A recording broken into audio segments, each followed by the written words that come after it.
তোর এডুকেশন সিস্টেমের মায় যাবা। আমার ইচ্ছা করতেছে এমবিএ বিল্ডিং থেকে লাভ দিয়ে আমি পড়ে যাই। কি হয়েছে, কোনো প্রবলেম? কি প্রবলেম নাকি? প্রবলেম থাকে বল। প্রবলেম এডুকেশন মানে শিক্ষা। সে ছোটবেলা থেকে শুনতেছি লেখাপড়া করে যে গাড়ি ঘোড়া চড়েছে, লেখাপড়া করে যে গাড়ি ঘোড়া চড়েছে। এখন আমার কি মনে হচ্ছে জানিস, লেখাপড়া করে যে গাড়ি চাপা পড়েছে, লেখাপড়া করে যে গাড়ি চাপা পড়েছে।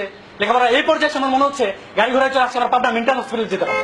যে শিক্ষা মানুষের প্রবলেম সলভ করে সে শিক্ষা আছে আমাদের সবচেয়ে বড় প্রবলেম। পৃথিবীতে আসার পরপরই শুনলাম আব্বা মা আগে ঠিক করে রাখছে আমি নাকি ডাক্তার হবো। রক্ত দেখলে যে ছেলে অজ্ঞান হয়ে যায় সেই ছেলে হবে ডাক্তার। ওয়াও চমৎকার। আব্বা আমার ডিমের বলো কথা। ছোটবেলা বাচ্চা লাথি মেরে আব্বা মতো পড়তাম। মানুষ ছিলাম 9 কেজি আর আমার ব্যাগ ওজন ছিল 36 কেজি। সাবজেক্ট ছিল 13টা আর আমার বই ছিল 39টা। মাঝে মাঝে নিজেই কনফিউজ হয়ে যায়। তখন তারা আমাকে মানুষ ভাবতো নাই গাধা ভাবতো। মানুষ ভাবতো তার গাধা প্রশিক্ষণ দিত না। কিছুদিন পর তাদের আবার নতুন আবদার, আর যাই করো বাবা এসএসসিতে কিন্তু তোমাকে সোনা পেতেই হবে। সোনা না পেলে কিন্তু চাকরির বাজার আর বিয়ে বাজারে তোমার কোনো মূল্য নাই। সবাই বললো আমার ভবিষ্যৎ নাকি সোনার মতো উজ্জ্বল হয়ে যাবে। ওকে ফাইন, সোনার ছেলের মতো আমি তাদের সোনা এনে দিলাম, তাতেও তারা সন্তুষ্ট না। এখন তাদের এইচএসসিতেও সোনা চাই, সেটাও এনে দিলাম, তাতেও তারা সন্তুষ্ট না। বাকি আমাদের সময় পিএসসি জেসি নাও স্বর্ণ প্রতিযোগিতা ওগুলো ছিল না, তাহলে আরো দুটি সোনার দাবিতে ঘরে ঘরে মিছিল হতো। যাই হোক এইচএসসি দিলাম, সোনাও পেলাম, এখন তারা মানলো 90 ডিগ্রি অ্যাঙ্গেলে পোল্ট্রি। আজকাল এইচএসসি রেজাল্টে কিছু হয়, তোমাকে ভালো কোথাও এডমিশন নিতে হবে, তোমাকে বুয়েটে চান্স পেতে হবে, তোমাকে মেডিকেলে চান্স পেতে হবে, তোমাকে ঢাকা বিশ্ববিদ্যালয়ে চান্স পেতে হবে, হেনা তেনা কত কি। এগুলোতে চান্স না পেলে নাকি আমাকে কারণ বাজারে সবজি বিক্রি করতে হবে। মাঝে মাঝে মনে হয় ওটাই বুঝে আমার জন্য বেটার। এবার গেলাম ইউনিভার্সিটি অ্যাডমিশন টেস্ট দিতে, সময় 1 ঘন্টা। 1 ঘন্টার মধ্যে তারা বুঝে ফেলবে আমি তাদের ইউনিভার্সিটিতে পড়ার যোগ্য কিনা। 1 ঘন্টা ধরে আমি কি করলাম, এরকম গোল গোল বৃত্ত পরাগ করলাম। তারপর তারা আমাকে যথাবিধ সম্মানপূর্বক জানালো, কি জানালো, আমি তাদের ইউনিভার্সিটিতে পড়ার যোগ্য না। কোথায় লেখাপড়া করে ডক্টর ইঞ্জিনিয়ার হবো, আব্বা আমার ইচ্ছা পূরণ করবো, সেখানে তারা 1 ঘন্টার পরীক্ষা নিয়ে রায় দিয়ে দিল আমি তাদের ইউনিভার্সিটিতে পড়ার যোগ্য না। তখন কি করতে মন চায় মও?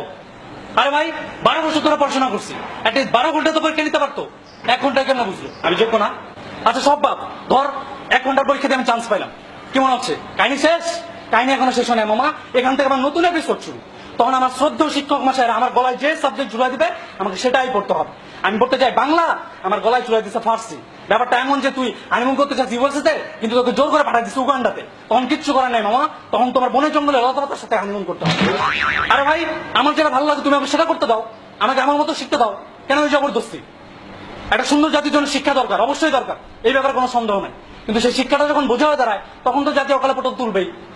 মুস্তাফিজের শিক্ষা হলো কিভাবে আলো বল করা যায়, ওটা শেখে, কিন্তু ওকে জোর করে ভূগোল পড়তে যাও, প্রবলেমটা ওখানে। আরে ভাই প্রত্যেকটা মানুষের ভালো লাগা একটা জায়গা আছে, যার সেটা ভালো লাগা তাকে ওটা করতে দাও, কেন ওই জবরদস্তি? এরপর শুধু ক্লাসের অ্যাসাইনমেন্ট, এটা বোর সাথে ঝগড়া হয়েছে, ক্লাসে এসে অ্যাসাইনমেন্ট দিয়ে দিচ্ছে। সপ্তাহে দিনের সংখ্যা 7 আর অ্যাসাইনমেন্টের সংখ্যা 14। স্যারকে যদি জিজ্ঞেস করি স্যার অ্যাসাইনমেন্ট 14টা কেন, তখন বলবে আমি দিছি একটা, আমার বউ দিছে একটা, আমার ছোট মেয়ে একটা, মেজো মেয়ে একটা, বড় মেয়ে একটা, আমার ছোট ছেলে একটা, মেজো ছেলে একটা, বড় ছেলে একটা, আমার আব্বা দিছে একটা, আমার আম্মা দিছে একটা, আমার শ্বশুর একটা, শাশুড়ি একটা, আমার উকিল বাপ একটা, আর হচ্ছে কি আমার খালাতো ভাইয়ের শালার ছেলে দিছে একটা। টোটাল 14। 4টা বছর ধরে কুত্তার মতো অ্যাসাইনমেন্ট করলাম, এখন আমার নিজের এই কুত্তা মনে হয়। তাদের হাতে আবার 10 মার্কস, তো চান আমি মার্কস বেয়াদের কথা তো চিন্তাও করা যাবে না। এক কোর্সের জনক শিক্ষক আমাকে 10-এ 0 ধরাই দিলেন। তাকে আমি যথাবিধ সম্মানপূর্বক জিজ্ঞাসা করিলাম, জনাব আমার 0 পাওয়ার কারণটা যদি একটু বলিতেন। তিনি আমাকে বলিলেন তুমি আমার সাথে বেয়াদবি করিয়াছো বৎস। তাকে আমি পুরস্ত জিজ্ঞাসা করিলাম, তো জনাব আপনার সাথে আমি কি বেয়াদবি করিয়াছি? তিনি আমাকে মাখা মাখা সুরে বলিলেন, তুমি পাঠদানের সময় 3খানা হাতি দিয়েছো বৎস। এই যুগে আমার বেদবি নমুনা, তোরাই বল আমার কি করা উচিত? আমার তো অনেক আগে প্যারাসিটামল মুখে মারা যাওয়া উচিত।